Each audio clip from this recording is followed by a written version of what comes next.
When a show becomes popular, it starts to draw a lot of discourse, and Stranger Things is no stranger to this. See what I did there? Never mind. But when it comes to Stranger Things 5, it's been mostly negative. And I'm an open-minded guy, but some of these critiques I've been seeing are letting me know that some of you guys just aren't watching the show. Either that or you're watching the show with your phone in your hand. So for the next few minutes, we'll be going over some of the community's biggest complaints with the show. I just don't like the way it's written, and I just wish people would die. I just want them to die so bad. Like, I'm gonna cheer no matter who it is who dies. I'm gonna be so happy because they just should have been dying this whole season. Wanting characters to die defeats the whole purpose of them dying. You can write a good story and have none of the characters die. When you like characters, you should be relieved when they get out of situations like those. But if your only takeaway was they should have died, then you only want people to die for shock value, and that's bad writing. Now let's say Nancy and Jonathan did die in that one scene. That would have been the top 5 lamest deaths in all of media. She would have got her and her boyfriend killed for no reason. A good death would be them sacrificing themselves or genuinely just getting killed in battle. She would have caused an 1,000% avoidable death. A lot of you are confusing stakes with body count. When Will got kidnapped, he lost his childhood, sent to an alternate dimension, and even when they got him back, it was like he never really left. He basically has a permanent connection to that horrible place he was stuck in, and the rest of the group, they out here getting bitches, and then he's still stuck on Dungeons and Dragons. And let's not forget, people do die. Deaths are rare because they matter. Eleven's entire backstory in season 4 conflicts with everything we saw from her backstory in season 1. You're telling me 1 kills all the other 10 kids, and then 11 banishes him either to the Upside Down or the Abyss. It's like honestly a little unclear if you watch it back where he went, but actually it's not unclear at all. This is the Upside Down, and this is Dimension X, and this is where 11 sent Vecna. And you're telling me she went from sending Henry's butt cheeks to the Abyss to barely being able to crush a Coke can after that? Like, what are you talking about? In season 2, when 11 meets her sister in that one episode that we all kind of hate, she tells 11 that being angry amplifies her powers. In season 4, we find out that Henry tricked her into giving his powers back, which led to him killing every kid in the facility, which she was pretty angry about. She was struggling to move the Coke can because they explained that after she sent Henry to Dimension X, she lost some of the connection to her powers. I think what's even worse is the disappearance of the Mind Flayer, or the fact that we don't even know if the Mind Flayer is real or not, because if you go back and watch the scenes of season 4 where Henry explains like his backstory, it makes it seem like he created the Mind Flayer, because you literally see him stand in front of this cloud and then he holds his hand out like he's using his powers, and it turns into like the Mind Flayer shape that we know, but it shows us a drawing he made as a child of the Mind Flayer, which makes it seem like these are just random particles and he's controlling them and shaping them into being the Mind Flayer. Like, there is no Mind Flayer, it's just him and whatever these particles are controlling everything. In season 4, Dustin refers to Vecna as the Mind Flayer's 5-star general, so it's the Mind Flayer in control, and its name is the Mind Flayer. It literally controls people. It's not going to show up and fight all the time. It's in the name. What was that big-ass wall for the first 4 seasons? They spent a good amount of time in the Upside Down, and never once did the Wall of Flesh make an appearance until now. But it had to be there the whole time. The wormhole's only the size of Hawkins. It had to be there the whole time. None of the main group ever took the time to search around the Upside Down until season 5. And even in season 5, the military basically had full control of the Upside Down, so they still couldn't even really search it. This might not seem like a big deal, but I don't care, it is. Why was Henry interested in 8-year-old 11? Like, what did she bring to the, like, why did he, like, she didn't show potential at this time. There is no reason why Henry chose 11. They have to explain some reason as to why. Now, he says she didn't show potential, but they literally show 11 whoop the nigga who was whooping the entire class. And Henry was there for all of that, by the way, not to mention that after she sent him to another fucking dimension.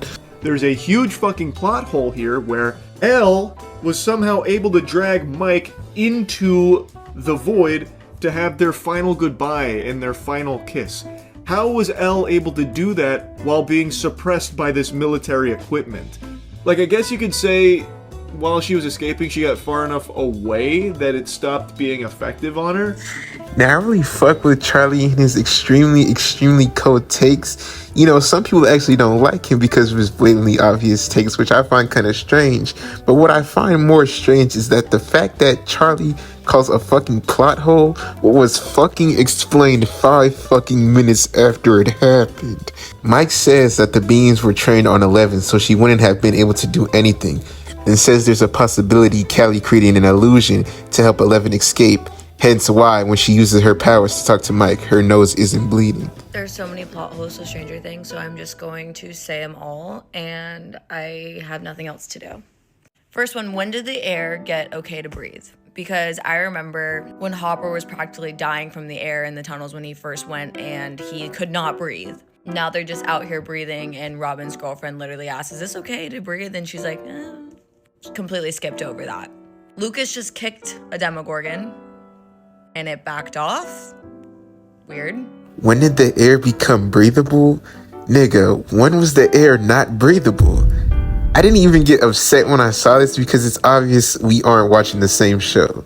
William was down there for an entire week in season 1. Hopper couldn't breathe because he was getting choked by the vines. What's weird about kicking an 80-pound alien dog and it falls back? Y'all acting like he died or something. We are here to watch a show about monsters, space magic, and friends completing a quest. So when you go and you make the entire main plot into the power of gayness is what was needed to defeat Vecna, and the reason why they couldn't defeat Vecna was because Will was not embracing the full power that comes with being 100% homosexual. It's like, dude, give me a goddamn break.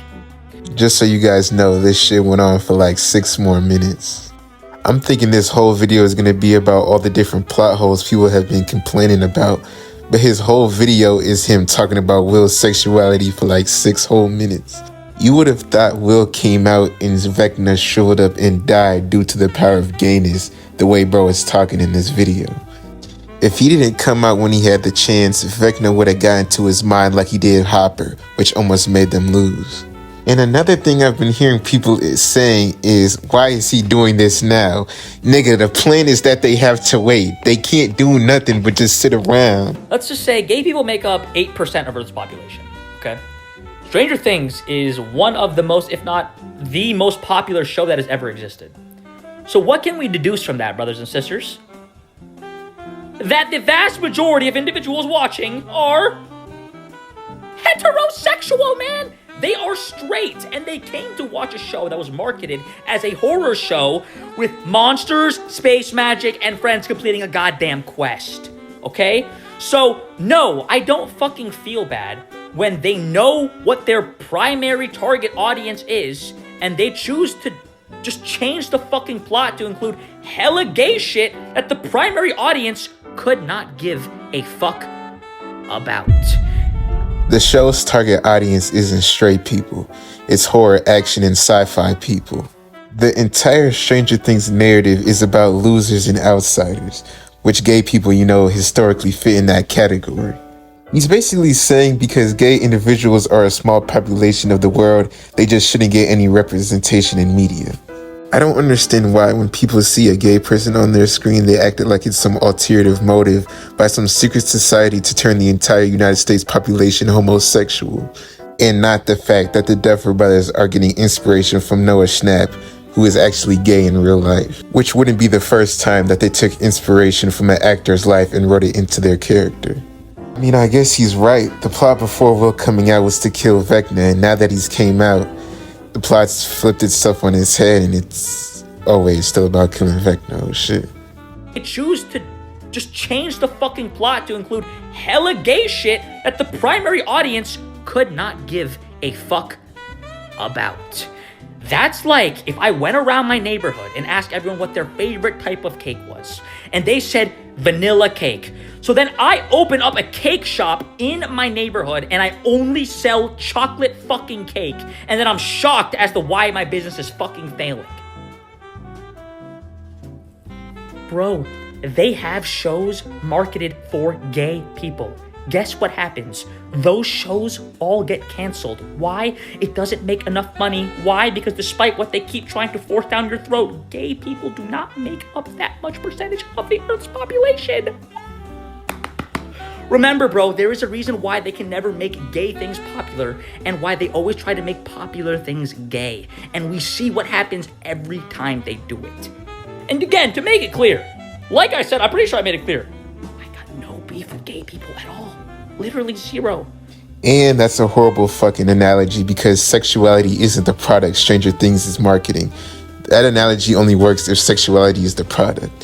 Stranger Things is about monsters in the Upside Down. And that's exactly how they market it. Will being gay isn't changing the cake because it was never the cake. I feel bad for you gay niggas because niggas generally don't like y'all.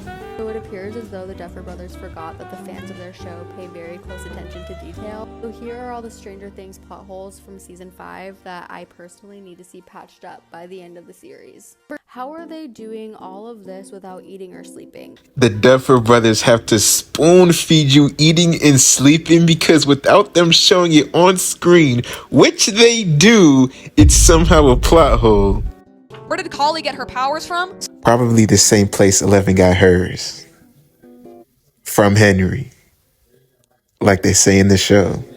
Elle reviving Max and then that never being used again? Who the fuck was 11 supposed to revive after that? Y'all be saying nobody dies, so how's she supposed to revive somebody if nobody dies?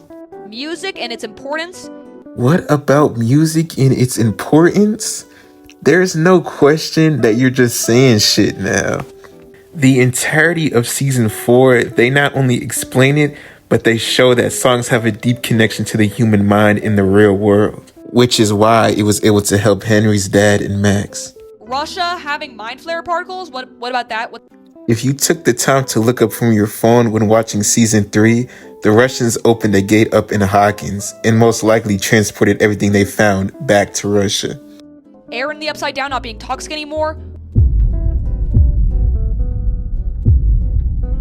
There were no vines in the kids' throats even though Will had one? Before you comment, you're just being hypercritical.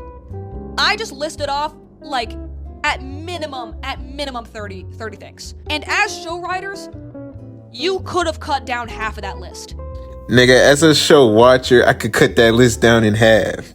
Y'all could resolve your own plot holes if you just decided to pay attention to the show.